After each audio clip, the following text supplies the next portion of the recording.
का वध करते हैं और इस प्रतिशोध की भावना लेकर अघसुर एक अजगर का रूप लेकर आते हैं।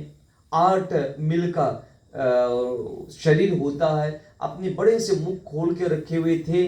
ग्वाल बालों ने सोचा ये कोई कंदरा है, गुफा हुआ है, और मतलब एक्सप्लोर करने के लिए, देखने के लिए वो अंदर जाते हैं।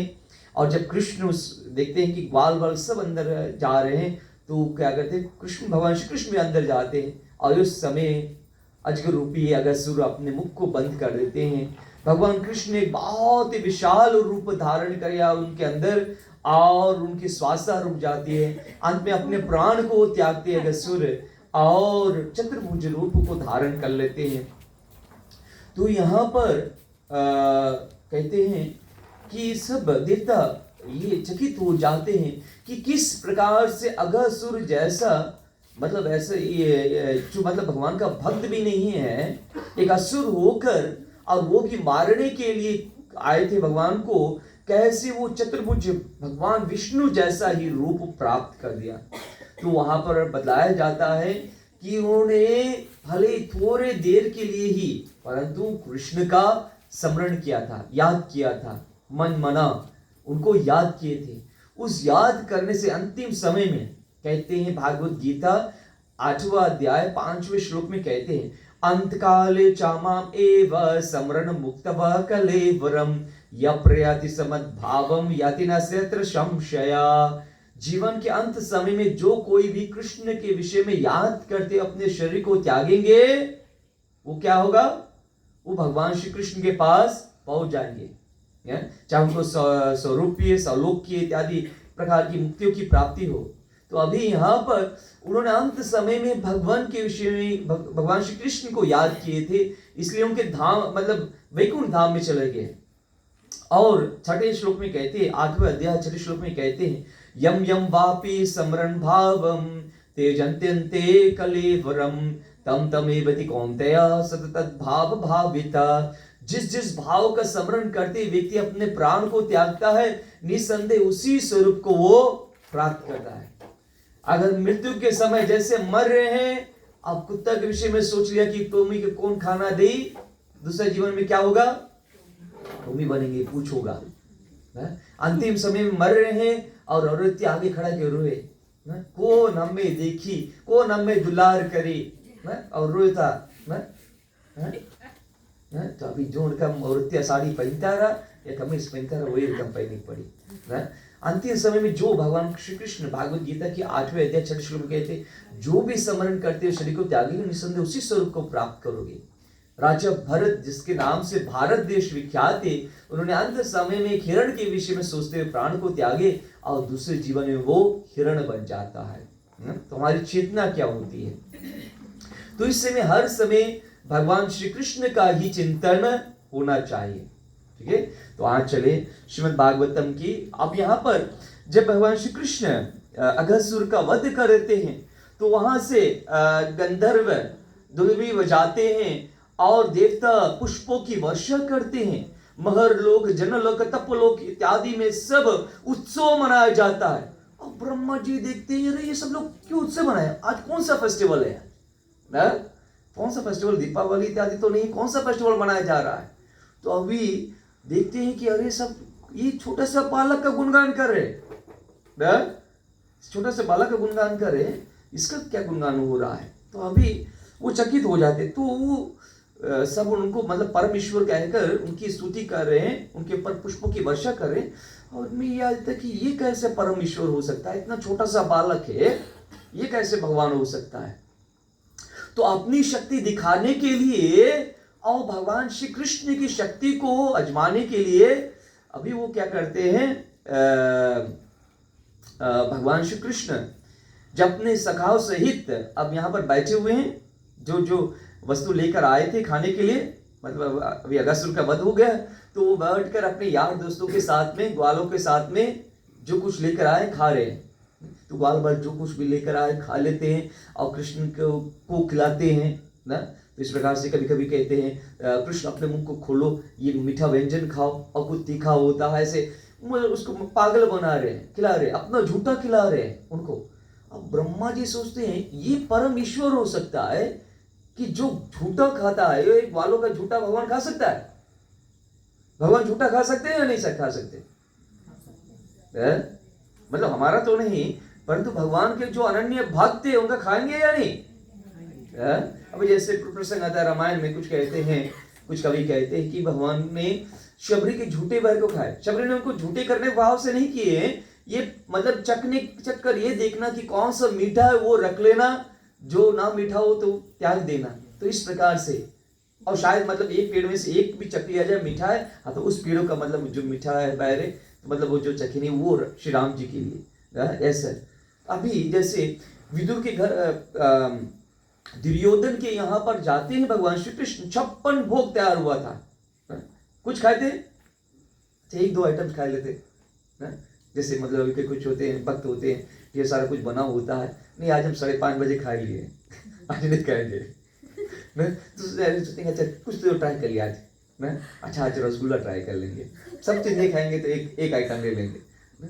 कुछ लिए वहां पर, कुछ भी नहीं खाए, और विदुर के घर पर गए। विदुर के घर पर मतलब कुछ नहीं था, मतलब केले को छोड़कर। विदुरानी अभी क्या है, भगवान श्री कृष्ण बैठे हुए हैं, विदुरानी केले को छीलती है, केला मतलब इतने प्रेम में मगन में हो जाते, भूल जाते, केला बगल फेंकते हैं और छिलका देते, कृष्ण चबाते खाते हैं।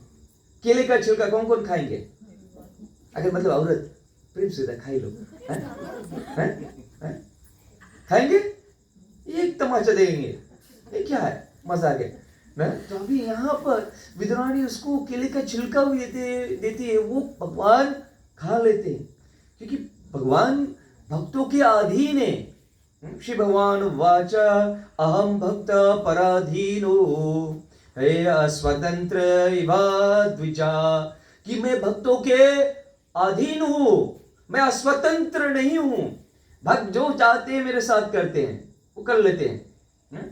तो अभी मतलब झूठा तो छोड़ दे, भगवान को जैसा भी, जैसे सनातन गोस्वामी, षड गोस्वामी में से सनातन गोस्वामी, उनके जो विग्रह, उनका नाम क्या था? मदन मोहन। अभी ये भिक्षा मधुकरी कर कर आते हैं, मतलब ये तो सन्यासी है, मधुकरी कर कर आते, भीख मांग कर लेकर आते, जो भी आटा इत्यादि मिला है उसे चपाटी बनाते हैं, सूखा चपाटी दे देते हैं भगवान को खाने के लिए, जो विग्रह उसकी ड्यूटी है खाने के लिए देते हैं। भगवान खाते खाते थक गए।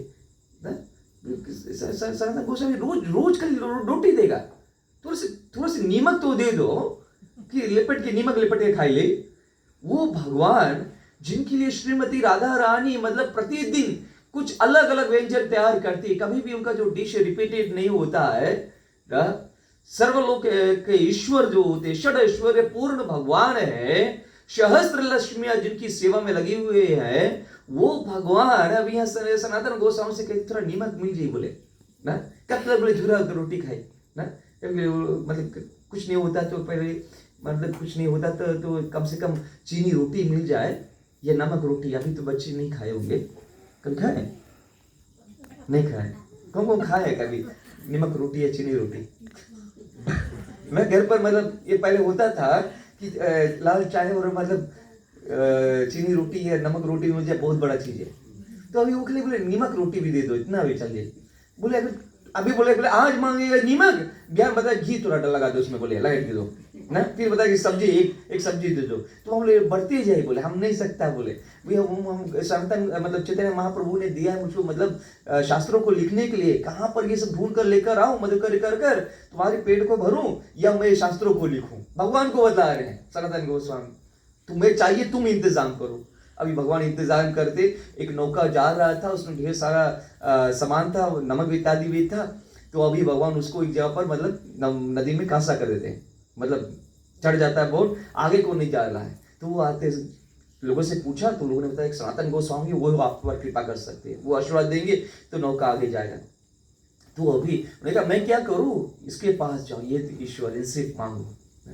तो अभी उन्होंने क्या किया, भगवान ने वर्षा कराया और नौका ऊपर उड़ गया और आगे बढ़ा, वापस आया तो उसके लिए भव्य मंदिर बना दिया मदन गोपाल के लिए, मतलब सब अब उनके ऐश्वर्य पूर्ण उनकी सेवा हो रहा है।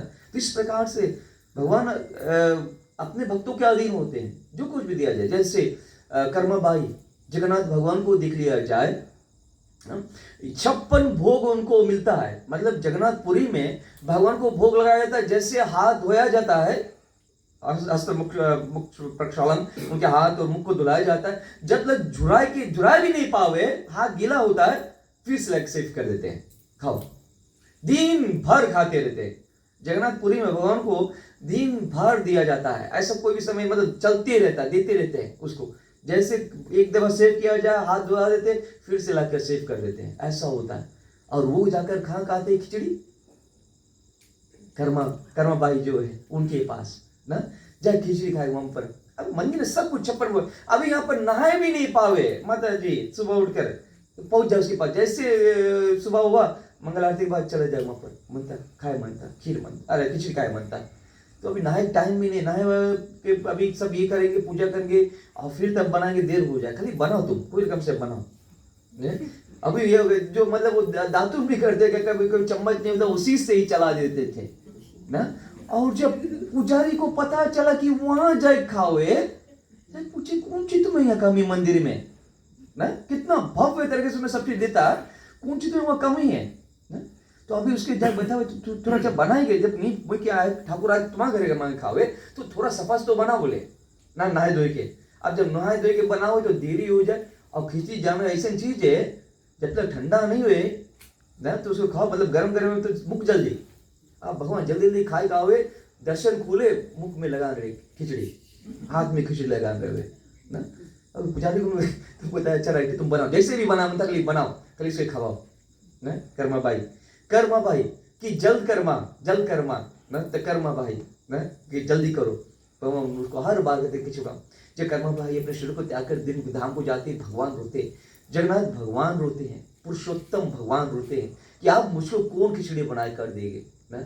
तो अभी पुजारी कहते हैं चिंता न करें, आप जिस प्रकार से कर्मा भाई खिचड़ी बनाती थी, उसी प्रकार से रोज 56 भोग के साथ में आपको खिचड़ी भी दिया जाएगा। तो इसलिए हर मंदिर में भगवान श्री कृष्ण को खिचड़ी दिया जाता है और भक्तों को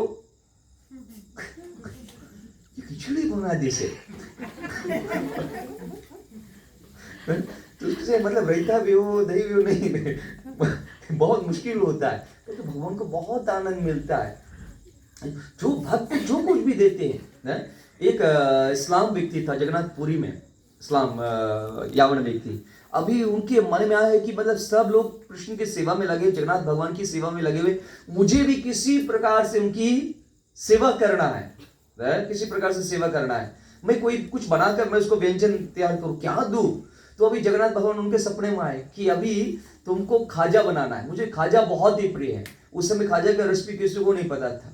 जगन्नाथ भगवान ने बताया कि कैसे उनके लिए श्रीमती राधा रानी खाजा तैयार करती, तो उन्होंने बताया, रेसिपी बताया। अभी जब वो तैयार कर लेकर आए, पांडा जाने का मौका देंगे नहीं। पांडा बोले कि नहीं, तुम अंदर नहीं जा सकते, कहाँ जाते हो, नहीं बाहर निकलो, डंडा लेकर बाहर निकलो। तो अभी वो ने कहा कि भगवान ने मंगाया है, खुद वो रेसिपी बताया। अभी यहाँ पर देर हो रहा था, एक काला कुत्ता आया और उस खाजा को ले लिया और दौड़ने लगे। अभी पुजारी दौड़ने लगा कि कहाँ कुत्ता मंदिर में जा रहा है। देखते हैं वो जहां पर भगवान का गर्भगृह है उसमें प्रवेश हो गए और वहां जाकर देखते हैं सिर्फ भगवान का विग्रह दिखता है, वो कुत्ता नहीं दिखता है।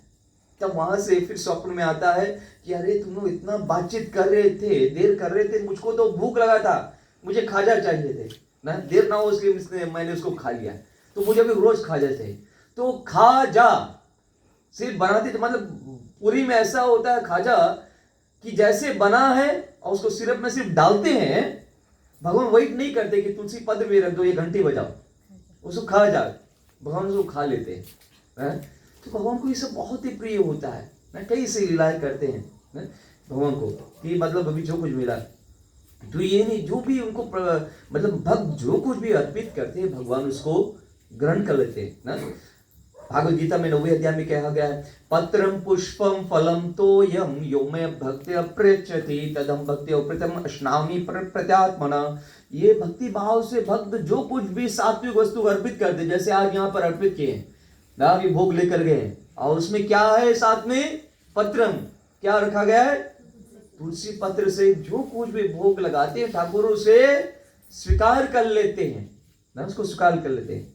तो जो कुछ है भगवान को नैवेद्य करना चाहिए। भागवत गीता में 3रे अध्याय में कहते हैं, यग शिष्टासन संतो मुच्यन्ते सर्व किल्बिषे भुंजते ते तब अगम पाप ये पचन्ते आत्म कारणात्। भगवान के भक्त सभी प्रकार के पापों से मुक्त हो जाते हैं क्योंकि वो भगवान को अर्पित किए क्या खाते? प्रसाद को ही खाते। और जो अन्य लोग अपने इंद्रिय तृप्ति के लिए भोजन बनाकर खाते हैं, पचन्ते आत्म कारण, तो वो सिर्फ अगम पाप को ही खा रहे। तो भगवान को सब कुछ पहले अर्पण करना चाहिए। भगवान कहते यद करुष्य दशनाशी यद जोहोषि ददासी यद तपस्या कौन्तेय तद कुरुष्यो मदर्पणम्। जो कुछ भी तुम खाते हो, जो कुछ भी तपस्या करते हो, जो कुछ भी दान करते हो, वो सब मुझको अर्पित करते हुए करो। तो जहां पर जो वस्तु होता है भगवान को भोग लगाते हैं, जैसे आज जो कोफ्ता है और लंका है, चावल है और जो है जो और व्यंजन इत्यादि बने, ये सब भगवान को भोग लगाया गया है, भगवान उसे स्वीकार कर लेते हैं। तो वो पहले तो ये सब होता है, अब इसके बाद वो क्या होगा? अब ये लेकर चले गए, अब वो महाप्रसाद होगा, क्योंकि लोग मंदिर में भी बोलते हैं महाप्रसाद। वो प्रसाद, और भगवान को भोग नहीं लगाते। भगवान को भोग लगाना चाहिए तो ही वो प्रसाद महाप्रसाद होता है। क्योंकि लोग सोचते हैं ये जो फ्रूट्स और मीठा चीज जो होता है भगवान को चढ़ाते वो प्रसाद है, और जो खाना है वो महाप्रसाद नहीं। जो भगवान को भोग लगाएगा वो महाप्रसाद होता है। अन्यथा वो होता है खाना, आओ खाना खाओ। परंतु ये जो भगवान को भोग लगाते वो खाना नहीं है, वो होता है महाप्रसादम। तो हम इस प्रकार से सब ग्वाल बाल उनको खिला रहे हैं, भगवान खा रहे हैं।